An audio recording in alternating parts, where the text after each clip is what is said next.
आदाब नाजरीन, मैं मोहम्मद दस्तगीर, आप देख रहे हैं तेलंगाना स्टार न्यूज़। हल्का राजेंद्र नगर मैलारदेवपल्ली डिवीज़न में आज टीआरएस पार्टी पार्लियामेंट के उम्मीदवार जनाब जी रंजीत रेड्डी ने एमएलए प्रकाश गौड़ के साथ रोड शो किया। इस रोड शो में हज़ारों की तादाद में टीआरएस पार्टी के चाहने वालों ने शिरकत किया। इस दौरान उम्मीदवार रंजीत रेड्डी ने आवाम से मुलाकात करते हुए कहा, हल्का राजेंद्र नगर की आवाम टीआरएस पार्टी को और केसीआर को चाहने वाली है। कहा इसीलिए यहाँ के एमएलए प्रकाश गौड़ को भारी अक्सरियत से जिताया। मैं भी एमएलए प्रकाश गौड़ का छोटा भाई हूँ, आपकी चाहत का मैं भी हकदार हूँ कहते हुए कार के निशान को वोट डालने की गुजारिश की। इस रोड शो में शामिल चेवरला पार्लियामेंट माइनॉरिटीज़ इंचार्ज जनाब Mir Yusuf Ali, Telangana state medical services chairman जनाब P Krishnamurthy, Attapur corporator Rahul Jangaiah, Rajendra Nagar corporator Mahatma, ग्रंथालय शाखा director David, greater Hyderabad RTC minority president जनाब Murtuza Ali, Mailardevpally division president Sarikonda Venkatesh, Rajendra Nagar division president P Dharmareddy, Attapur division president Vanam Sriram Reddy भी मौजूद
జై ప్రకాష్ అన్న సరే సరే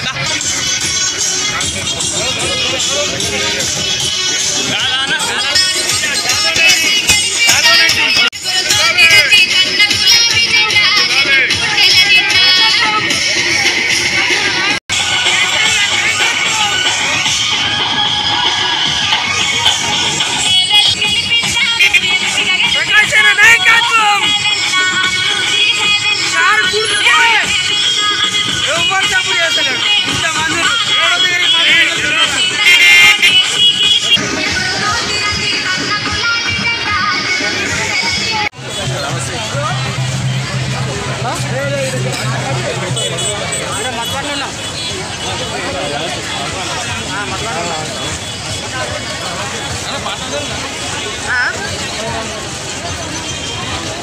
ఇది సెంటర్లో చౌరస్తా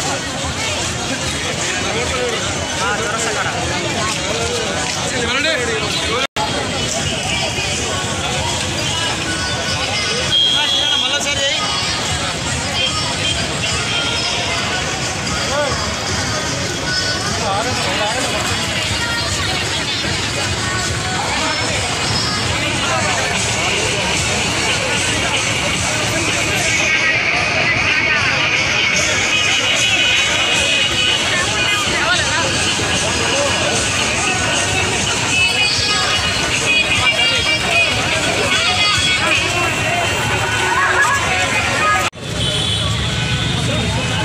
సార్ తీసుకెళ్ళండి.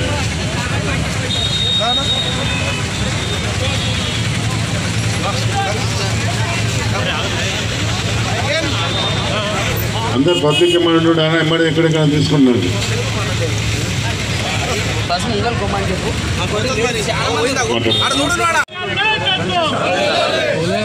నేను కూడా అదే అంట. ప్రకాష్ అన్న గారి నాయకత్వం, జై తెలంగాణ. అదే అన్న గారు మర్చిపోలా. ప్రకాష్ అన్న గారి నాయకత్వం. ప్రకాష్ అన్నను అంత మంచి మెజారిటీ ఇచ్చి గెలిపించిన ఘనత రాజేంద్ర గారు అక్కా చెల్లెళ్ళు అన్నదమ్ములందరికీ మీకే దక్కుతుంది. ఎన్నికల సందర్భంగా పెద్దలు మన అభ్యర్థి రంజిత్ రెడ్డి గారు మన ముందున్నాడు. ఇక్కడ మన క్యాండిడేట్ ఈరోజు ఇక్కడ రావడం జరిగింది. మన మొత్తం డివిజన్ కూడా ఇలా సాయంత్రం దాకా తిరుగుతారు. పెద్దలు కృష్ణమూర్తి అన్న గారు, పెద్దలు ఇసఫ్ గారు, రామిరెడ్డి గారు, ఇక్కడ వచ్చేసిన కార్యకర్తలు, నాయకులకు, మహిళా సోదరులకు అందరూ కూడా, మీడియా పత్రికల సోదరులకు అందరూ కూడా ఉదయపు నమస్కారాలు. ఇప్పుడు మనకు ఎలక్షన్లు ఇంకా 2 నెలలు కూడా కాలేదు, మీ అందరూ తెలుసు. ఇక్కడ చేవెళ్ళ కాన్స్టిట్యూన్సీని, రాజేందర్ నగర్ కాన్స్టిట్యూన్సీలో మన మంచి మెజార్టీ చెప్పిన ఘనత ఇక్కడ మన కాన్స్టిట్యూన్సీకి దక్కిందని కూడా మీ అందరినీ కోరుతున్నాను. మీ అందరూ కూడా ఒక పట్టుదలతోని ఆనాడు 10 రోజులు ఏ విధంగా పనిచేసామో ఈ రోజులు 10 రోజులు మన గొప్ప మెజార్టీతో గెలిపించాలని రంజిత్ రెడ్డి అన్న గారిని మన కాన్స్టిట్యూన్సీ నుంచి 1,50,000 మెజార్టీ అని మనకు అందరూ కూడా చెప్తున్నాను. నేను ఎందుకంటున్నానంటే మనలో 1,50,000 ఎంఐఎం ఉన్నాయి. ఆనాడు ఎంఐఎంతో మనకి ఇక్కడ పొత్తు లేకుండే, కానీ నోడు దోస్తున్నది ఈరోజు. కానీ మన దోస్తుతో ఓట్లు వేసుకోవాలి మనం మన గురించి. అప్పుడు దుష్మన్ అయినా ఇప్పుడు దోస్తాడు. అందుకని మనం అందరం ముస్లిం సోదరులు అందరూ కూడా మనెమ్మడే ఉన్నారు. మనం ఒక మంచి మెజార్టీతో గెలిపించుకొని మన ముఖ్యమంత్రి గారికి మన రాజేంద్ర నగర్ కాన్స్టిట్యూన్సీ గిఫ్ట్గా చూపెట్టాలని కూడా మీ అందరినీ కోరుతున్నాను. ఎందుకంటే మీ అందరినీ కోరేది ఒకటే, ఎమ్మెల్యే ఎంపీ ఉంటేనే అభివృద్ధి జరుగుతుంది. మీ అందరూ తెలుసు. అన్నం రావాలన్నా ఏం చేయాలన్నా కానీ మనకు ఫండ్ తీసుకొచ్చే బాధ్యత ఆయన ఉంటుంది, ఇలా పని చేయించే బాధ్యత నాకుంటుంది. అందుకని మనం అందరం కూడా ఎంతో డెవలప్మెంట్లో ఈరోజు చూస్తున్నాం. మన ముఖ్యమంత్రి గారు ఏ విధంగా డెవలప్ చేస్తుండో మనం ఒకసారి ఆలోచించాలి. మనం పోరాడి తెచ్చుకున్న తెలంగాణలో మనమందరం ఒక ఐకమత్యంతో నుండి మనం ఎంతో డెవలప్ చేసుకున్న ఆలోచనతో 4.5 సంవత్సరాల్లో ఎంతో డెవలప్ చేసుకుంటూ కూడా జరిగింది. అందుకని నేను మీ అందరినీ కోరేది ఒకటే, మనమంతా ఏ విధంగా తెలంగాణ తెచ్చుకున్నామో, ఏ విధంగా ఒక కోటి కిందకి వచ్చినామో, మొన్న నాయకులు పెద్ద పెద్ద నాయకులు అందరూ కూడా, ఇప్పుడు సుభాష్ రెడ్డి అన్న, ఇంద్రపాల్, బాబురావు, ఇస్తారు, వీళ్ళందరూ కూడా, రమేష్, వీళ్ళందరూ కూడా ఇక్కడ రావడం జరిగింది. రోజు మన ఎంబడి కూడా తిరుగుతున్నారు. అందరం ఒక చేతి కింద ఒక కోటి కిందకి వచ్చినందుకు నేను అనుకుంటా 1,50,000 కాదు 2 లక్షలు కూడా దాటొచ్చని అనుకుంటాం అందరూ గట్టితాంతం చేస్తే. మనం ఒక పార్టీ అంటే ఒక క్రమశిక్షణ పార్టీ మనది. ఇలా మన ముఖ్యమంత్రి గారు ఎంతో అభివృద్ధి చేసి ఎంతో ముందంజ వెళ్ళాడు. మనం ఒక్కొక్క పథకం కాదు మనం మీద చెప్పబోతుంటే, షాదీ ముబారక్ కానీ, కళ్యాణ పథకం కానీ, ఎన్నో పథకాలు ఇవాళ మిషన్ భగీరథ మనం చూస్తున్నాం. ఊర్లలో నీళ్ళు లేకపోతే ఎండాకాలం వచ్చిందంటే నీళ్ళకి ఎంతో ఇబ్బంది అవుతుండే. ఈ రోజు వర్షాలు లేకున్నా మనకు మిషన్ పేరిస్తే ఊర్లలో నీళ్ళు ఇంటింటికి నీళ్ళు తప్పించే బాధ్యత మనం తీసుకున్నాడు. గ్రేటర్ హైదరాబాద్ లో కూడా మనం చూస్తున్నాం 24 గంటల నీళ్లు దినం తప్పించిన మన నీళ్లు వస్తున్నాయంటే నీళ్ళకి ఇబ్బంది లేకుండా నీళ్లు ఉన్నాయి. ఇంకా కొన్ని పనులు ఉన్నాయి మనకి ఇబ్బంది చేసేవి ఉన్నాయి బస్తీలలో. అవన్నీ పనులు కూడా చేద్దామని చెప్పి మీ అందరినీ కోరుతున్నాం. ఎందుకంటే యువకుడు మన కేటీఆర్ గారు మీరు చూస్తున్నారు రోజు 5-6 మీటింగ్లు పెడుతూ యువకులందరూ ఎంతో ఉత్సాహపడుతున్నారు. తమ్ముళ్ళు మీ అందరినీ కోరేది ఒకటే, నేను మన కాన్స్టిట్యూన్సీకి ఒక మంచి పేరు ఉన్నది. 3 మాటలు ఎమ్మెల్యే గెలిపించినారు. ఆ మెజార్టీ 3 మాటలు ఎమ్మెల్యే మెజార్టీలు అన్నకు మెజార్టీ ఇస్తేనే మనం నిజంగా కార్యకర్తలు నిజంగా పార్టీ ఉన్నామని తెలుస్తుంది. అందుకని దయచేసి మీరందరూ కూడా మా ముస్లిం సోదరులు ఇక్కడ బీఆర్ సోదరులు ఒరిస్సా సోదరులు అందరూ కూడా ఒక మంచి మెజార్టీతో మహిళా సోదరు మండలం అందరూ కూడా ఈ 10 రోజులు కష్టం ఉంటుంది చెల్లె. మీకు అందరికీ 10 రోజులు కష్టాలు ఉంటాయి కానీ 4 సంవత్సరాలు మీరు చెప్పిన పని నేను ఎంపీ గారు చేసే బాధ్యత మీ ఇంటికి వచ్చి ఇంటి వరకు తీసుకుంటామని చెప్తున్నాం. అందుకని ఇంకా చాలా పోయింది. మనము ఇప్పుడు పెద్దలు మన అభ్యర్థి మాట్లాడతాడు, రేపు ఏమేం చేయకూడదు ఏం చేస్తున్నాం అనేది మన ముఖ్యమంత్రి గారు అయితే అన్ని చేసి మీకు అన్ని థ్యాంక్స్ చెప్తున్నా అన్నను అంత మంచి మెజార్టీ ఇచ్చి గెలిపించినందుకు. కానీ ఏ మెజార్టీ ఇచ్చి గెలిపించి పంపిన అన్నను అంతకంటే రెట్టింపు ఉత్సాహంతో ఇప్పుడు పని చేయాల్సిన అవసరం వచ్చింది అందరికీ. ఎందుకంటే అక్క చెల్లెళ్ళారా అన్న తమ్ముళ్ళారా మన సీఎం కేసీఆర్ గారు ఎన్ని పథకాలు పెట్టారు, సంక్షేమ పథకాలు అభివృద్ధి పథకాలు. గత 5 సంవత్సరాల్లో 2 లక్షల కోట్ల రూపాయల నిధులు ఓన్లీ పథకాలకే కేటాయించారు. ఈ 2 లక్షల కోట్ల రూపాయలు పథకాల కోసం పెట్టి పథకాల పేర్లు అన్నీ తెలుసు మీకు. మిషన్ కాకతీయ, ముబారక్, కళ్యాణ్ లక్ష్మి, కేసీఆర్ కిట్లు, కంటి వెలుగు, ఆసరా పింఛన్లు, రైతు బంధు ఇవన్నీ పథకాలు పెట్టి ప్రతి తెలంగాణ బిడ్డ కడుపు నింపినరు, ప్రతి తెలంగాణ బిడ్డ గడప తాకినరు. దానికి అందరు మీరు రుణపడే ప్రకాశం అంత మంచి మెజారిటీ ఇచ్చి గెలిపించారు. కానీ ఇప్పుడు బాధ ఏవైతే మనకు ఉన్నాయో అవన్నీ వాడుకుంటూ వచ్చాం. సంవత్సరం 40,000 కోట్లు పెట్టుకున్నాం. కానీ ఇంకా రాబోయే నిధులు కేంద్రం నుండి నిధులు రావాలంటే నిధులు ఇవ్వరంట వాళ్ళు. ఎందుకంటే కేంద్ర ప్రభుత్వం ఉందో దానికి సానుకూలంగా ఇక్కడ ఉంటేనే ఇస్తారంట.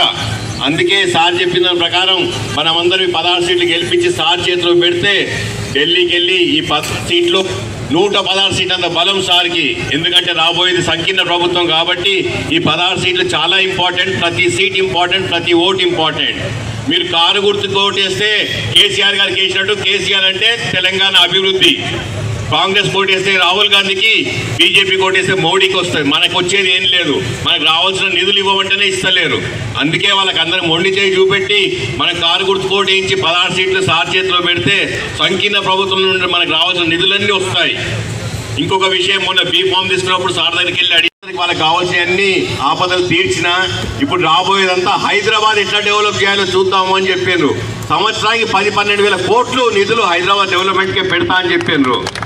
ఈ సిటీని అన్నిటికంటే బెస్ట్ సిటీ చేస్తా, పొల్యూషన్ ఫ్రీ సిటీ చేస్తా, గ్రీన్ సిటీ చేస్తా, most liveable and lovable city చేస్తా అని చెప్పారు. ఎందుకంటే ఎవరికైనా హైదరాబాద్ వచ్చి ఉంటుందని చాలా సంతోషపడతారు. మీరు బాంబే చూడండి, ఢిల్లీ చూడండి, కాల్కటా చూడండి, చెన్నై చూడండి, ఏ సిటీలో కూడా అందరు ఇష్టపడరు. ఎందుకంటే ఒక వాతావరణం బాగుండదు, ఒక పొల్యూషన్ ఎక్కువ ఉంటుంది, రకరకాల ఇబ్బందులు. మన హైదరాబాద్ మాత్రం ఇంత బెస్ట్ సిటీ ఉంది. దీనికి కావాల్సిన కొంచెం ఇన్ఫ్రాస్ట్రక్చర్ డెవలప్ చేస్తే మిగతా అన్ని చాలా బాగుంటాయని చెప్పారు. సో రాబోయేదంతా సిటీ అభివృద్ధి కాబట్టి మీరు అందరూ కారు గుర్తు కోటి సార్కి ఇస్తే సంకీర్ణ ప్రభుత్వం మనం పాలు పంచుకుందాం, నిధులు తెచ్చుకుందాం. ప్రకాశంతో కలిసి రాష్ట్ర ప్రభుత్వం రావాల్సిన నిధులను తెస్తాం, ఇక్కడ అభివృద్ధి చూపెడతాం. నన్ను పార్లమెంట్కి పంపండి, అక్కడికి వెళ్తే తేవాల్సిన నిధులను తెచ్చి డెవలప్మెంట్ ఏందో మీకు చూపెడతాను. నేను ఎప్పుడు అభివృద్ధి అందుబాటే నా నినాదం.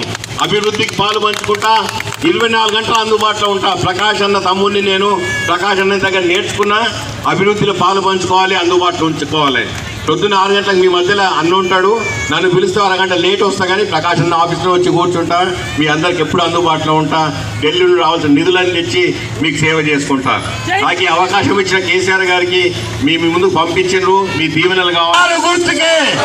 కారు గుర్తుకే జై తెలంగాణ.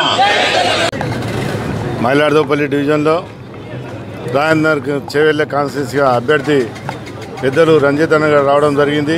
పెద్దలు మా కృష్ణమూర్తి గారు, పెద్దలు ఇన్ఛార్జిగా గౌజ్బాయి, రామరెడ్డి గారు, వీళ్ళందరూ కూడా కార్యకర్తలు అందరూ, సుభాష్ అన్న వీళ్ళందరూ కూడా పెద్ద ఎత్తున ఈరోజు చూస్తున్నారు. ప్రజలందరూ కూడా బ్రహ్మరథం పడుతూ నాకు ఏ విధంగా అయితే గెలిపించినామో రంజిత్ అన్నను కూడా ఆ విజయంతో గెలిపించాలనే ఒక ఆలోచనతో ఈరోజు ముందుగా కాంగ్రెస్ నుంచి మా దాంట్లోకి వచ్చిన అందరూ కూడా ఈరోజు ఎంతో ఉత్సాహంతో పనిచేస్తూ ఒక పార్టీలోకి వచ్చినాక అందరం కూడా ఒక అన్నదమ్ములాగా పనిచేయాలని ఒక ఆలోచనతో అందరం కూడా మేము ఒక గూటిలో పనిచేసి కేసీఆర్ గారికి మంచి ఒక గిఫ్ట్ ఇవ్వాలని మేము ఆలోచనతో ఉన్నాం.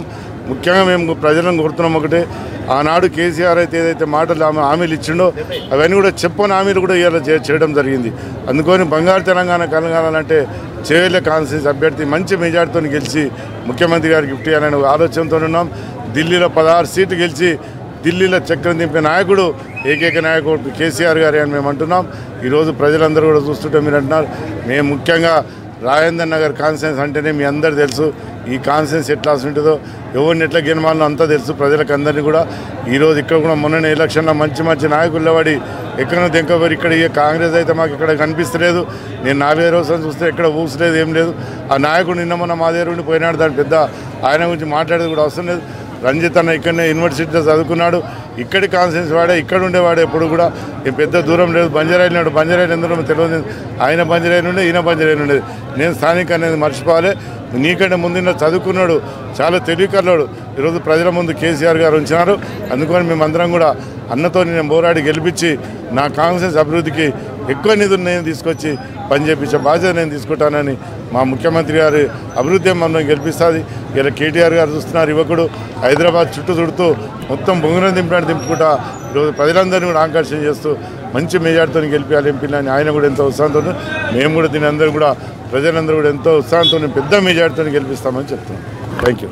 అభ్యర్థిగా మీ అందరి ముందుకు వచ్చాను. ప్రచారంలో భాగంగా ప్రతి గడప తాకుతున్నాను. మీరందరూ నన్ను దీవించి పార్లమెంటుకు పంపండి. అక్కడికి వెళ్ళి వచ్చి ఇక్కడ అభివృద్ధి అందుబాటు నినాదంతో మీ ముందుకు వచ్చాను. పార్లమెంట్కి వెళ్ళాక ఢిల్లీ నుండి రావాల్సిన నిధులన్నీ ఎలా రావో తీసుకొని వస్తాను.